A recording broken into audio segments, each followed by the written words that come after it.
Good morning, everybody. Welcome back to another video. This is going to be our second to last video in this series on advanced world history. So I hope that this series has been good for you. If it has been, leave a like on this video. Make sure you subscribe for the notifications for when new videos go up. We only have one more left after this one, and then we have completed the world history curriculum. So awesome to us for being able to do this under the circumstances. This was not the best it could possibly have been, but of course it did get us through the current crisis. So of course for today what we're looking at is we're looking at security and terrorism in the world as it exists today, or the contemporary world and our issues with security. So to begin with, one of the biggest issues and one of the biggest threats to security and safety in the world is nuclear weapons. Those nuclear weapons from the Cold War are still out there, most of them, and of course they still represent a serious threat to safety and to security. So interestingly enough, in the middle of the Cold War, both the Soviet Union and the United States recognized that having more nuclear weapons out there in the world and having more countries with them would be even more dangerous than the Cold War itself. And everybody recognizes that the Soviet Union and the United States did not like each other. We did not get along, and both of us having nuclear weapons was incredibly dangerous. However, they realized it would be worse if that nuclear weapons technology would proliferate, which means if it would spread and continue to be developed by more and more different countries around the world.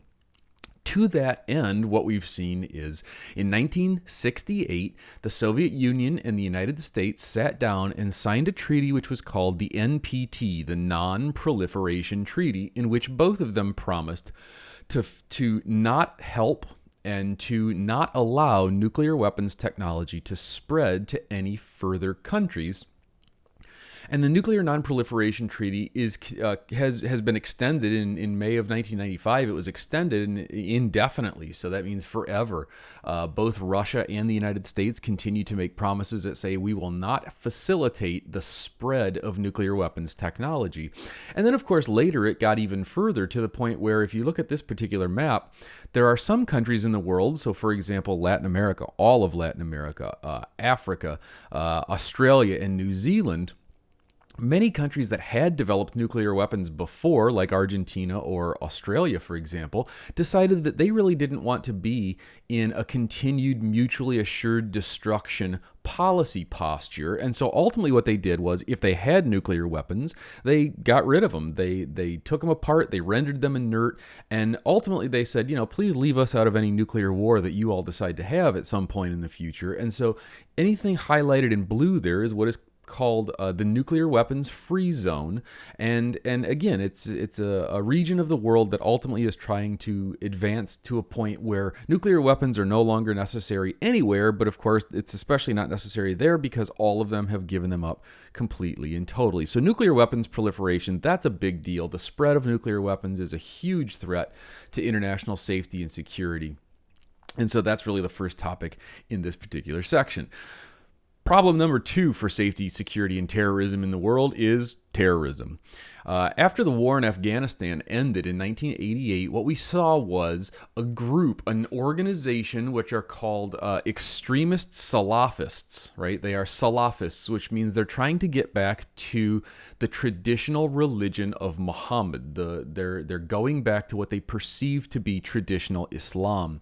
Salafism came out in the 19th century, and by and large it was an extension of and a reaction to imperialism as European Western countries moved into the Middle East and started to have, profound changes on the culture and religious, ideas of the Middle East. Some people felt incredibly threatened by that, and so ultimately developed this idea of Salafism, which again is a return to the traditional norm of how Islam, they at least perceive it, how Islam was originally intended to be practiced. And so they created this organization called Al-Qaeda, which means the base or the foundation, as an extremist Salafi movement, which is dedicated to the idea of what they call physical jihad, which means it's an attempt to physically react and respond and fight and stop and defeat what they perceive to be the enemies of Islam. So that could be the United States and the United Kingdom and the West and Russia and all kinds of things. And this Al-Qaeda group has spread throughout pretty much the entire world, but particularly in the Middle East and Africa, sub-Saharan Africa. And of course, a lot of these guys had been trained. Some of them even were trained by the CIA in Afghanistan to fight back against the Russian invasion during the Soviet-Afghan War. But of course, that turned around and backfired, because then these guys became anti-Western when people in the West basically abandoned them after the Soviet-Afghanistan War. They felt as though the West used them and abandoned them, and then used the skills that they were taught to fight the Soviet Union, and decided to turn those skills around on the United States and on the West more generally. And they did it through this group called Al-Qaeda. So a couple of examples of what Al-Qaeda was able to accomplish, and again, these people are still around today, but what they were able to accomplish. First of all, in 1998, Al-Qaeda launched an attack on 2 American embassies in Eastern Africa, one in Kenya and one in Tanzania. They blew up bombs, they killed lots of people. Not a whole lot of Americans were actually killed in these attacks. A lot of local people were killed in these particular attacks. And of course, Al-Qaeda really became something that was within the intelligence community and within the security community of the United States. It's something that people really started to focus on, was this radical terrorist group. October the 12th of the year 2000, Al-Qaeda again attacked the United States. This time they attacked the American Navy. A guy in a little rubber boat full of explosives sailed right up next to the USS Cole off the coast of Yemen in the Middle East on the Arabian Peninsula, and detonated that bomb, blowing a humongous hole in the side and killing several American sailors. This is when Al-Qaeda really started to become kind of forefront of people's minds, and we really started to focus a lot more on who are these people and what are they up to. And of course, after the USS Cole attack, they decided to get even bigger in terms of their goals and what they were willing to do to try to achieve those goals. September the 11th of 2001, 19 hijackers under the auspices of Al-Qaeda, the Al-Qaeda organization, 19 hijackers hijacked 4 different airlines from the East Coast that were intending to fly to the West Coast. And the reason that they wanted to take cross-continental flights was they did some calculations, because many of these people, like Osama bin Laden, for example, were engineers. And they engineered that what they really wanted more than the airplanes was the jet fuel, because jet fuel actually doesn't explode. It burns, and it burns really, really super hot. So 19 guys at 3 different airports, one in New York, one at Newark International Airport, it's technically New Jersey, but the New York area, Logan International Airport, and Dulles International Airport in Washington, D.C. 19 guys walked onto 4 different flights: United 175, United 93, American Airlines Flight 77, and American Airlines Flight 11. They hijacked these aircraft, and they had come to the United States, most of them on student visas. They had taken flight training, in most of them in Florida, and they had purchased handheld GPS devices when they set themselves a pin for their intended targets. And then once they took control of the aircraft, they turned those aircraft around and launched the September 11th attacks. At 8:46 a.m., American Airlines Flight 11 was crashed into the North Tower of the World Trade Center 1. This flight hit between the 99th and the 93rd floor, so relatively high in these buildings. It hit very much dead center, and what it did was it introduced not only fire but also jet fuel into the top floor of that building. So of course, people below the 93rd floor immediately started to evacuate. They also evacuated World Trade Center 2, which was the other tower right next door. However, once the evacuations had taken place, some people in World Trade Center 2 said, "Oh, it's okay, it's just the other Tower. Most people didn't really understand yet that it was an airplane that had been hijacked and that there were other aircraft that had been hijacked as well. Most people, especially from the other tower, looked at this, from the South Tower, looked at this and said, oh, there's a fire in the North Tower. That's really unfortunate, but it's not really a threat to us. There were people who had evacuated South Tower and went back into South Tower before the second aircraft hit. At 9:02 a.m., and this one was designed in such a way that people knew the news would be covering this. They knew. Al-Qaeda knew that people would be watching this live. I remember I myself was watching this live as the second plane hit the South Tower at 9:02. United Airlines Flight 175 crashed into the South Tower between the 77th and 85th floor. Now, from the point of those impacts up in the towers, nobody survived. From the point in those towers of impacts down, many people actually survived this attack, but people who did not survive, no one from above the points of impact survived. And of course, this became an event where people were watching live on television. This is a slightly different view of it. You can see the North Tower there where the first plane hit at 8:46, second plane hit at 9:02. You can see that it was more of a glancing blow. And of course, you can see find videos of this on YouTube of the actual impacts. And both buildings then were on fire.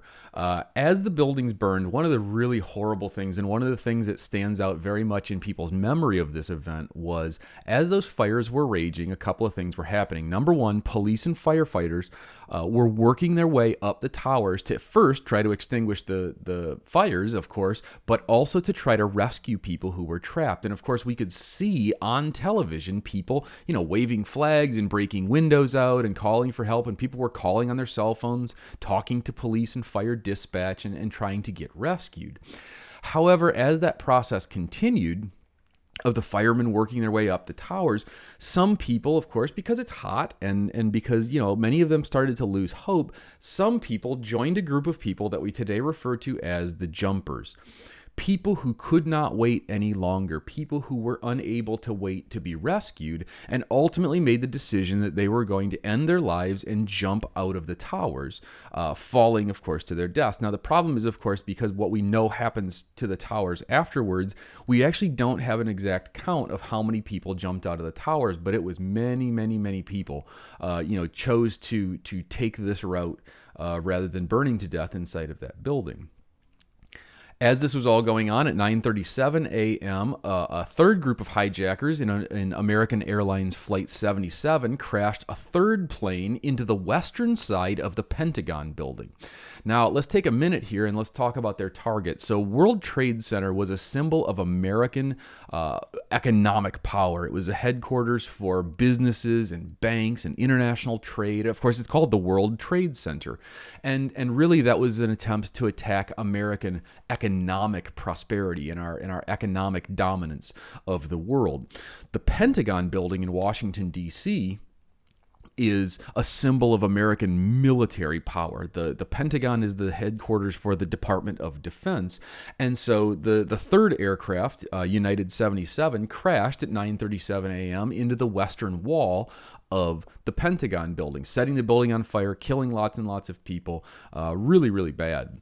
Now, the fourth plane was United 93. And United 93, actually, it took them a while to actually get control of the aircraft. And we're not entirely sure why, of course, because we can't go back and interview these folks, but it took them a while. And here you can actually see the flight path for United 93. It flew over Cleveland, Ohio. It was talking to air traffic control in Oberlin, Ohio, which for my students has a great deal of local connection and meaning. Eventually then over Cleveland airspace, they turned back around and started heading back towards the East Coast. Now, the fact that there was a delay in this particular air hijacking is important because people on the flight were able to make connections with other people, through phones and things like that, and to find out about the other attacks. And what they realized was, oh my goodness, we're part of this, and we've been hijacked as well. It used to be that people would get hijacked and they would redirect you to another airport, and eventually, they would get you back, and they would either pay the ransom or, they'd kill the guys that had taken you hostage, and it was more of a hostage situation. So most people didn't, think much about fighting back. United 93, however, when they found out that the World Trade Center and the Pentagon building had both been hit, the passengers decided that they were going to put together a plan to retake that aircraft because they refused to be an instrument in this terrorist attack. And so they put together a plan where they were going to use the big heavy drink cart and force their way up to the front of the plane and force their way into the cockpit and get those guys out of the cockpit so that they could retake control of the aircraft and not be used in an attack. And one of the really sad things, and if you ever get a chance to go to the United 93 Memorial, last summer I actually had the opportunity to. It's really an excellent place. It's very, very, very striking, everything they've got there. But one of the things you can do is they have a series of phones, and you can listen to the phones that have recordings of people on this flight calling and talking to people at home. Some of them are talking to voicemail. Some of them are talking to answering machines because people weren't home. It's almost 10 o'clock in the morning. But one of those people, his name was Todd Beamer. And Todd Beamer is important because he gave us, we have a recording of him telling his wife, we're going to go, we're going to take this aircraft back. And he gave the go code. He gave the go signal for the other passengers to start their fight back. And he said, let's roll. And we have him on recording saying, let's roll. And then you hear a lot of commotion, and the people, charged up to the front. While this was happening on radar, you can actually see the radar footage of this, of the plane starts violently shaking back and forth because they were trying, the terrorists were trying to get these people and prevent these people from actually retaking the aircraft. At 9:57, the passengers began to revolt. At 10:03, so 6 minutes into this retaking of the hijacked aircraft, United 93 came down in a field right outside of a town called Shanksville in Pennsylvania, and everyone on it was killed. To this day, we still do not know what their intended target was. There's lots of ideas, right? The Capitol building, the White House. They attacked economically, or an economic symbol. They attacked a military symbol. Likelihood is probably they were attacking a political symbol as well. But again, we don't know, and the people on the plane actually prevented that attack from happening. And so again, from my point of view, these people are absolutely heroes for what they did. And of course, it cost all of them their lives as well.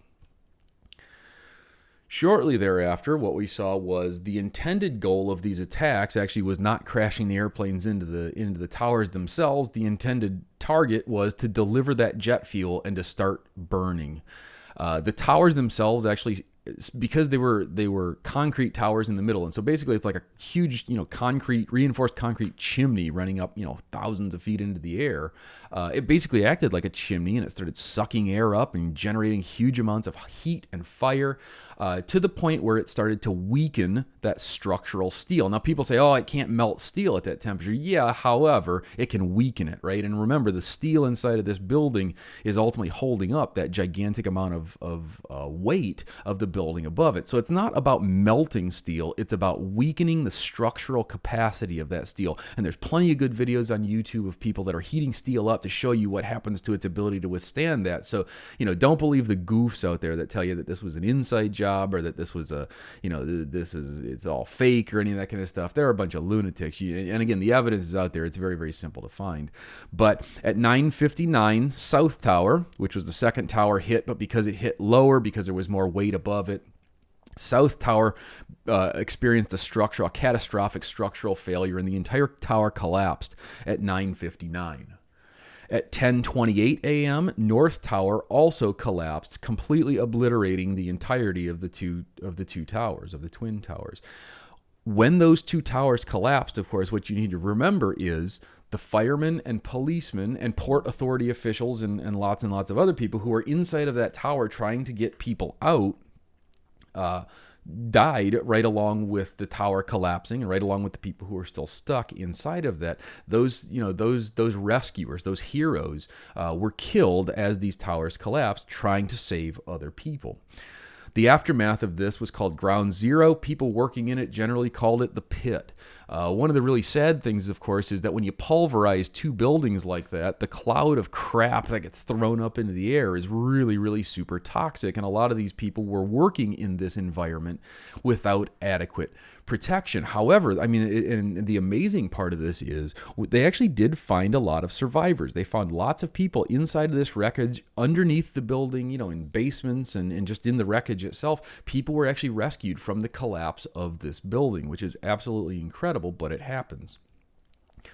On September the 20th of 2001, President George W. Bush announced that he was calling together a new joint session. He was addressing a joint session of Congress. And what he said was basically the world is a very clear place now, right? After the Cold War, people didn't have a real clear idea of what exactly the United States was all about anymore.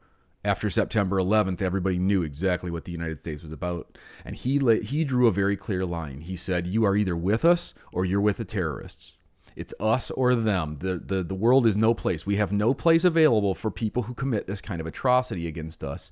And so he asked Congress to grant him the authority to use whatever force was deemed necessary and appropriate to combat global terrorism. And this begins what we call the War on Terror. October the 7th, then, just about 3 weeks later, October the 7th of 2001, the United States began a massive invasion of the country of Afghanistan. And the reason that we invaded Afghanistan was that was where the hijackers had trained. That was a major base for Al-Qaeda. And actually, the government of Afghanistan was called the Taliban. And the Taliban actually were sympathetic to Al-Qaeda. They supported Al-Qaeda, and they also supported the leader of Al-Qaeda, and they helped hide him out. His name was Osama bin Laden.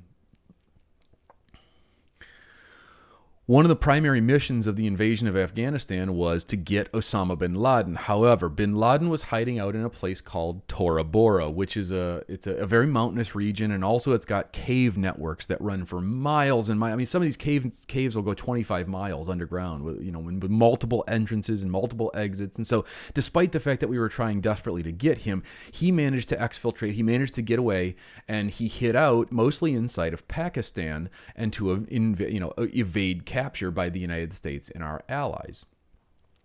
In the meantime, the Taliban was overthrown, and of course the war in Afghanistan, the American war in Afghanistan, which still continues all the way up until 2020, again, trying to stabilize that country, trying to give them, hope for the future, and trying to prevent them from going back into Taliban control. Of course, just this year in 2020, we've had what hopefully is going to turn into a major breakthrough. The United States actually sat down with what's left of the Taliban and signed a peace treaty and signed an agreement whereby they're going to stop, all of the terrorism and things like that, and we're going to help to continue to pull our soldiers and our troops out of Afghanistan. So hopefully, we're still trying to wind that war down, and President Trump has been trying to wind that war down in Afghanistan, which again started in 2001. So it's been, we're getting close to 20 years into this war. Last thing we're going to do for today is what I like to think of as the good news, the happy news. On May 2nd of 2011, the developmental group of the SEAL teams, used to be called SEAL Team 6, designed an operation on May 2nd of 2011 to go into a place called Abbottabad, which is in Pakistan, because we received information from a close contact of Osama bin Laden's that he was hiding out in a compound there. The SEALs launched an operation, a secret operation in the middle of the night to get into the compound, which they did, and to either capture or kill Osama bin Laden. They found him and they killed him, and after extensively photographing his body and demonstrating that they had actually gotten the right man, on a helicopter over the Indian Ocean on the way back to their aircraft carrier, they actually chucked his body out the door and left it to be buried at sea, so that never would people be able to bury him and have a lasting memorial to one of the most evil men in history. 3 sets of pictures of his body were taken and have been shown to members of Congress and members of the Senate. The president saw them. To this day, they still have not been publicly released yet, but that's something which probably in the future we will actually see the direct evidence of the death of Osama bin Laden. So that's it for this video. Again, if it was good for you, hit like, make sure you subscribe for notifications of when the new videos come out, and I will see you in the next video, which will be our last for this series on advanced world history. So stay healthy and stay safe, everybody. I will see you next time around.